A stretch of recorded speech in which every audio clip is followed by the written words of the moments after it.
जो लोग जीते हैं भारतीय जनता पार्टी के लोग, मैं उनको शुभकामना देता हूं और आशा करता हूं कि दिल्ली को जो पिछले इतने दिनों से कष्ट था, दिल्ली में जो स्थानीय समस्याएं थी, उनका ठीक से वो निराकरण करेंगे। जिसने एक दुर्योधन की भांति काम किया कि 5 गांव भी नहीं दूंगा, सुच्यग्रम नैव दास्यामि विना युद्धेन केशव। असंख्य बच्चे, असंख्य युवा, असंख्य बूढ़ों जिन्होंने सोचा था कि भ्रष्टाचार मुक्त भारत बनेगा, जिन्होंने आशाएं पैदा की थी।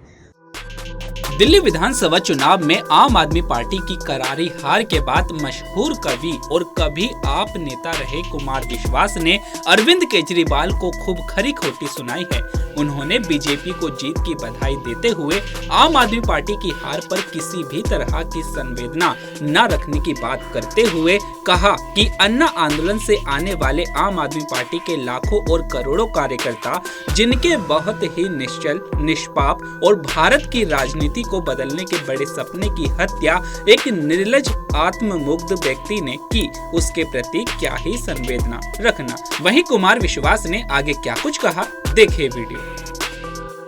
सबसे पहले तो जो लोग जीते हैं भारतीय जनता पार्टी के लोग, मैं उनको शुभकामना देता हूं और आशा करता हूं कि दिल्ली को जो पिछले इतने दिनों से कष्ट था, दिल्ली में जो स्थानीय समस्याएं थी, उनका ठीक से वो निराकरण करेंगे। विशेष रूप से इसका पूरे युद्ध के अभियान में, इस पूरे चुनाव के अभियान में प्रधानमंत्री जी और गृह मंत्री जी ने विशेष रूप से बहुत भूमिका निभाई, माइक्रो लेवल मैनेजमेंट किया। तो सुख और दुख की मिश्रित प्रतिक्रिया है। दुख इस बात का है कि आज से 13 वर्ष पूर्व पूरे भारत में एक राजनीतिक नवजागरण की जो लहर आई थी, जिसमें वैकल्पिक राजनीति के बीज छिपे हुए थे, जहां से कुछ अच्छा हो सकता था, वो सारा युद्ध, वो सारा संघर्ष एक निर्लज्ज आदमी, एक ऐसा आत्ममुग्ध असुरक्षित व्यक्ति जिसने एक दुर्योधन की भांति काम किया कि 5 गांव भी नहीं दूंगा, सुच्यग्रम नैव दास्यामि विना युद्धेन केशव, सब माधवों के समझाने के बाद भी उसके कारण ये पतन हुआ। और मैं ऐसा मानता हूं कि इस महासमर में केवल अभी ये पहली हार है। जो करोड़ों लोगों के निष्पाप सपनों की हत्या का अपराध उन लोगों ने किया है, उसके दुशासन ने किया है, उसने किया है, उसका दंड प्रकृति उन्हें अभी और देगी। केजरीवाल जी भी अपनी सीट से हाथ धो बैठे हैं, वो भी हार चुके हैं, अब क्या देखते हैं? मुझे लगता है कि, और मैं आम आदमी पार्टी में जो बचे हुए कुछ कार्यकर्ता हैं जो किसी लोभ से, लालच से वहां बच गए थे, या जिनकी आंखों पर अभी भी पर्दा पड़ा हुआ था, नहीं निकला, जो इस व्यक्ति का सब कुछ जानने के बाद भी साथ खड़े हुए थे,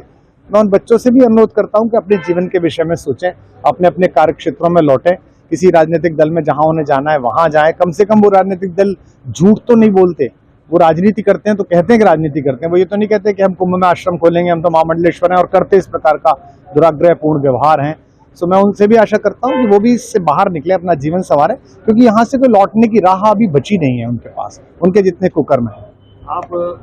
जब से इसकी स्थापना हुई है पार्टी की, तब से इनके साथ थे, अब इस तरह की स्थिति क्या बोलूं? देखिए, मैं तो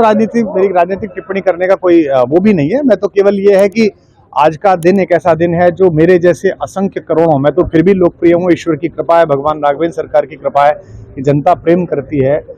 भगवान माधव की कृपा है कि जनता प्रेम करती है। लेकिन असंख्य बच्चे, असंख्य युवा, असंख्य बूढ़ों जिन्होंने सोचा था कि भ्रष्टाचार मुक्त भारत बनेगा, जिन्होंने आशाएं पैदा की थी, वो मित्र हंता व्यक्ति, गुरु हंता व्यक्ति, पारिवारिक मर्यादा तोड़ने वाला व्यक्ति, वो बच्ची जिसने 17 साल 18 साल की आयु में अपना जीवन पूरा उसके चरणों में सौंप दिया, काम करते रहे, उसे अपने घर बुला के पिटवाने वाला व्यक्ति, उसको अपने पाप कर्मों का फल मिला है। इसमें उन सब के प्रति मेरी सहानुभूति है जिन्होंने अपना जीवन, अपना समय बर्बाद किया।